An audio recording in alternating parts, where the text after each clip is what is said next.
All right, time now for our PIX panel, and joining us for this week's roundtable discussion, PIX 11 political reporters Henry Rossoff and Ayanna Harry.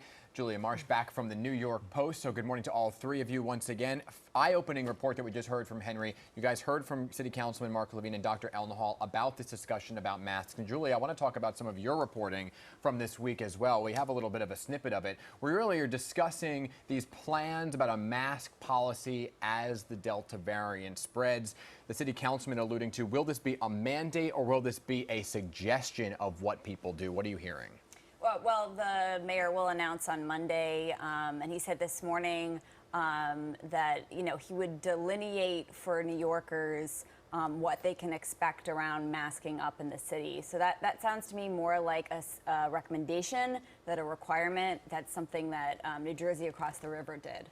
Yeah, it's very interesting between the recommendations and what a mandate might be, because I think some people might say, well, I don't really know which way to go here. You were on the street. You heard from people right now. What are they saying about mandates? Well, what I heard is that immediately makes people tense up.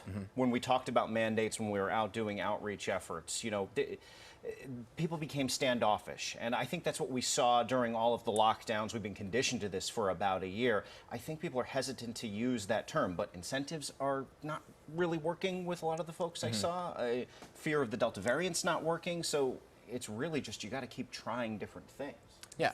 And, Ayanna, Governor Cuomo taking away testing options for hospital workers, making vaccines mandatory. We're starting to see vaccines become mandatory, and even some private companies as well seem to be following suit.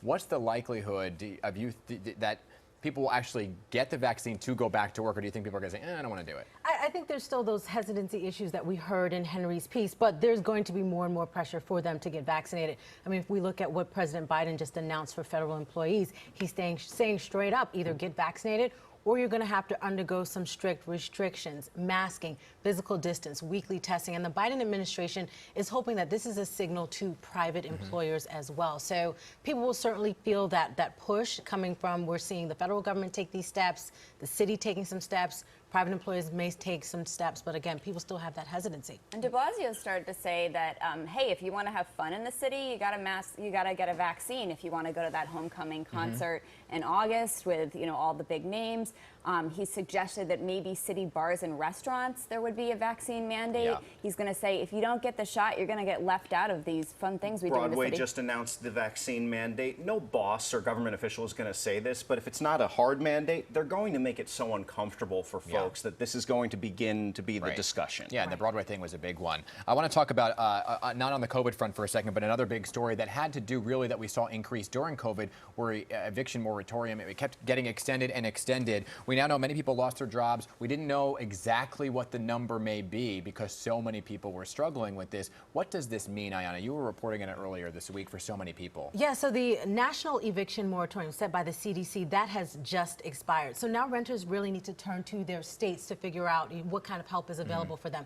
If you live in New Jersey, good news. Their eviction moratorium runs through the end of this year, but New York State's expires at the end of August. So there is a state fund to help anyone who's behind on your rent because you lost money, you lost income due to the pandemic, but you do have to fill out an application, prove that loss of income. And the governor did get in a little bit of hot water this week because it's been very slow to give out checks, but the governor says he's streamlining that process. So for those people who are saying, I didn't get my check, I can't make my payment at the end of August, they're not getting kicked out on September 1st. They are not. If you've been approved by the program and you're waiting for that check, you are still covered from being evicted. And I spoke with State Senator Michael Gianaris, who's been fighting for this. His big message for New Yorkers, if you're behind on your rent, apply, apply, apply. All right, big topic also is the mayor's race. All right, Julia, I want to talk about the mayor's race. We saw Eric Adams, right? He caught the first pitch at the Mets game from his son. Julia had a very descriptive tweet about how off the throw was. But on a serious note, Julia, first off, what did you think of the pitch? Well, Jordan seems like a nice kid. I'm not going to go hard on the potential any sentence ever started well with that? But the borough president did spring from his crouch to catch his son's very descriptive tweet. Somewhat errant throw. Right, but on a serious note, Julia, I want to talk about the campaign because it seems like Eric Adams hasn't been campaigning a lot. One of his big interviews was right here on this very show. What are you seeing in terms of a Sliwa versus Adams campaign? Well, that's the thing. We talked about this, I think, last week, if not the week before, but Adams has stepped back from the limelight a little bit. He's being a little more quiet. However, he did meet with the New York's congressional delegation in D.C. this week. And Sliwa is just out there every day, relentless, you know, trying to goad Adams into responding. But so far, he's not taken the bait. All right, we are simply out of time. There's so much we could talk about, but we'll have you back next week, guys. And in the meantime, I'm going to go work on my pitch because it's way off. All right? Thanks, Dan.